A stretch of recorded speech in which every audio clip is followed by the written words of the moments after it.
Hey guys, Prof Tom here. We're going to have a look today at an awesome attack. It's one of my favorite attacks to do. It's fun, it's effective, and if it fails, it normally will breed a bit of chaos, so more fun in your roll. Let's take a look.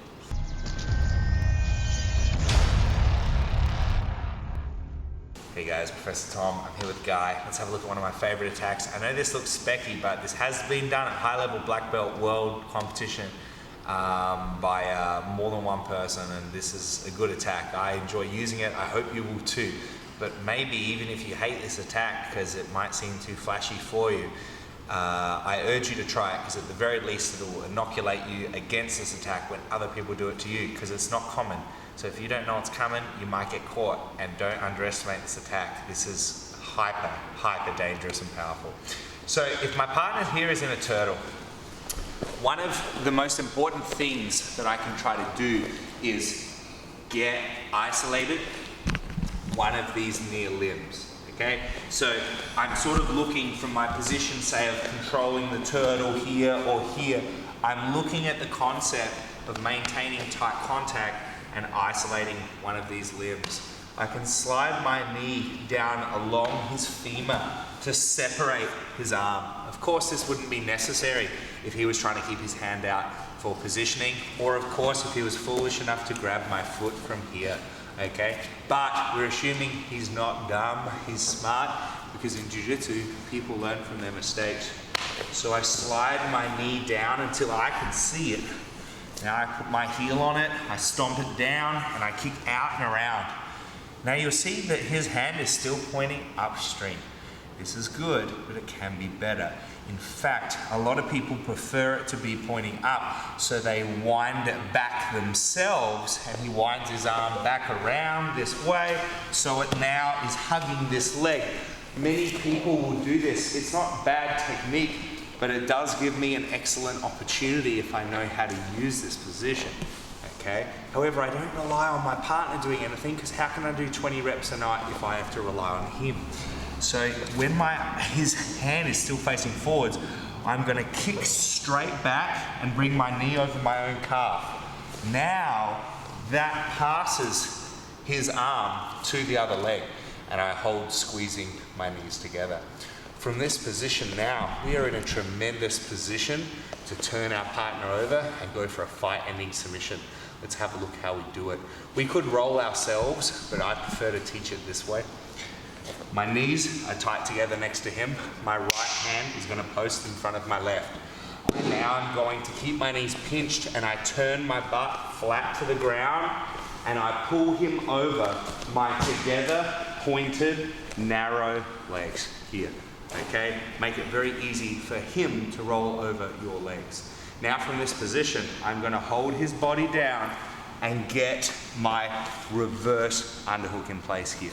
Okay, so just like an underhook with the other side. Now from this position here, I post and I bring my leg in to secure this position. From this position here, I personally like to hold the knee. It's just me. And I get my hips off, and I'm going to kick his arm back. Be very careful with this. Understand that I'm floating in midair. So if I kick too hard and fell this way, this will be a disastrous break. So let's have a look at this attack again. So I'll do it from this side this time.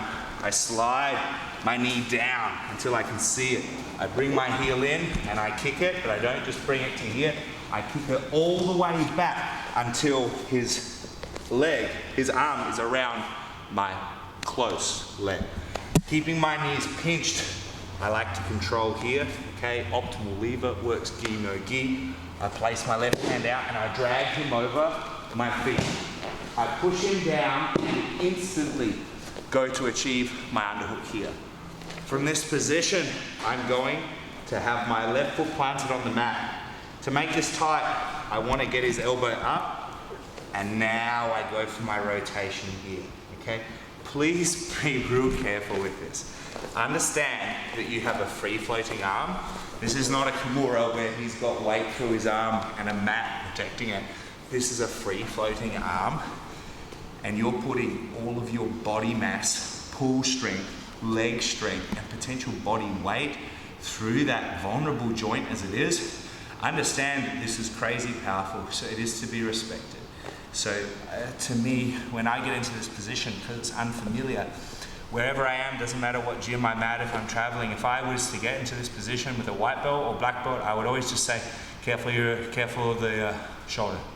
Watch your shoulder or watch your arm, you know, just making sure they know they're in this reverse Omoplata kind of leg-driven Kimura situation, just so they don't get injured. So let's have a look at one at speed, because with speed comes a bit more fun.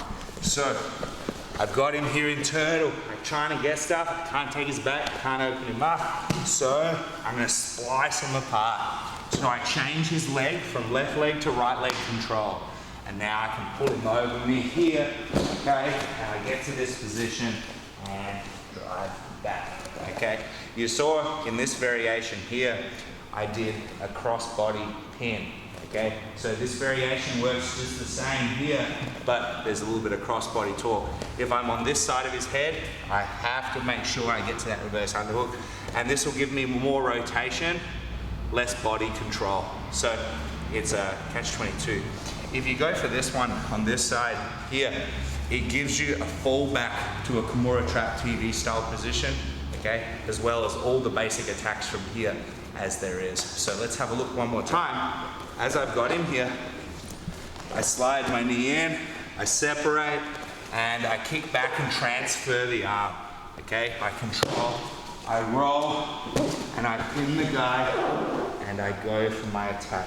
If you want more control, you can always hold this leg, which means that he can't thrash around as much, which tends to protect him a little bit, okay, and prevent the inevitable collision right here, okay? There you go, guys. Have some fun with that one. I'm Professor Tom. I'll see you next time.